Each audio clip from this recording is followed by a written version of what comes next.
Well, let's take stock on the war in Ukraine now and talk to Louise Jones, the head of intelligence at McKenzie Intelligence Services. Louise, welcome back. We'll talk about the nuclear dimension to this in just a few moments. I want to talk to you briefly about the explosions reported overnight at the military targets inside Russia and Crimea. What should we read into those? Yeah, so we've seen really from the beginning of this conflict that that Ukraine have certainly been looking at striking certain isolated facilities within Russian territory. Normally we've seen, however, they're going for targets which are very close to the border, just over the border, and there have really been very few and far between these attacks. What we've seen in the past 1 week to 2 weeks is certainly a slight increase in the tempo of where they're attacking. But what is really interesting is that Ukraine seems to have focused on targets which are really deep inside Crimea. The attack on the Saki airfield base was over 200 kilometers inside Crimea. It's a real reach and range that implies either that Ukrainians are able to send forces covertly into Crimean territory, or that they have access to a weapon which really has that range, which is really quite something. I think what we'll start to see going forwards is that as the movement around the front lines has become much more static, that both sides will start to hope to keep the pressure up by launching these long-range strikes deep into each other's territory. And how might President Putin and Russian military respond to these explosions that we're watching? So they'll try and match the pressure by launching their own long-range strikes. I think we've seen that overnight in Kharkiv, striking a dormitory. But really where Putin will be looking to make capital out of this is in the information war. So support for the war in Ukraine and Russia has held up pretty well so far, even many months after the beginning of the conflict.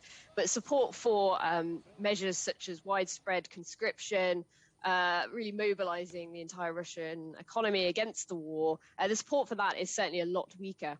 Where Putin will really be looking to make capital out of this is showing that really nowhere within Russia is safe, that the Ukrainians aren't just looking to defend their own territory, they're looking to strike Russian targets and Russian people inside their homes.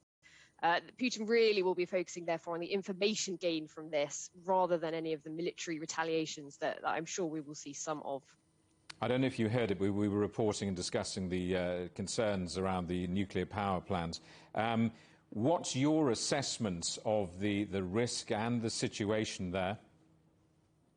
So it's really quite worrying. I mean, I have seen some comparisons to Chernobyl, for example, and I think perhaps what is reassuring that I don't think we're at risk of anything near that significance happening.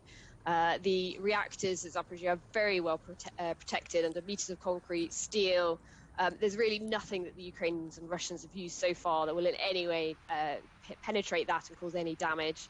I think where we will start to see risk is on some of the auxiliary facilities within Zaporizhzhia, the nuclear power plant. So, for example, the electricity supply, which is powering the water system, which cools those reactors.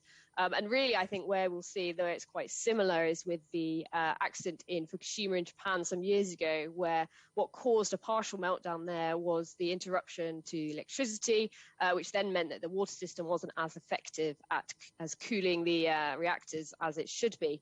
So what we might see in Zaporizhzhia is some damage done to some of the power facilities. Now, with the plant itself, there are multiple ways to keep the water system working, as well as connected to the main grid. They've also got plenty of diesel backup and generators. So this is really a small risk, but it is nonetheless a very real one. I think that's why the international community is increasingly concerned about how this power plant is being used.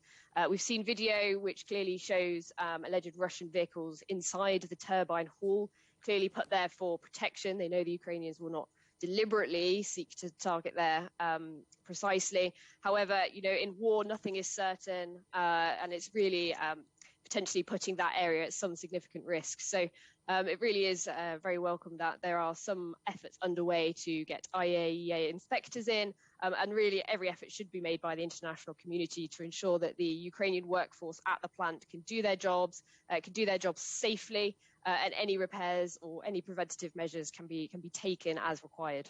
Louise, good to see you. Thanks for coming back on the programme. Louise Jones, the head of intelligence at McKenzie Intelligence Services in London.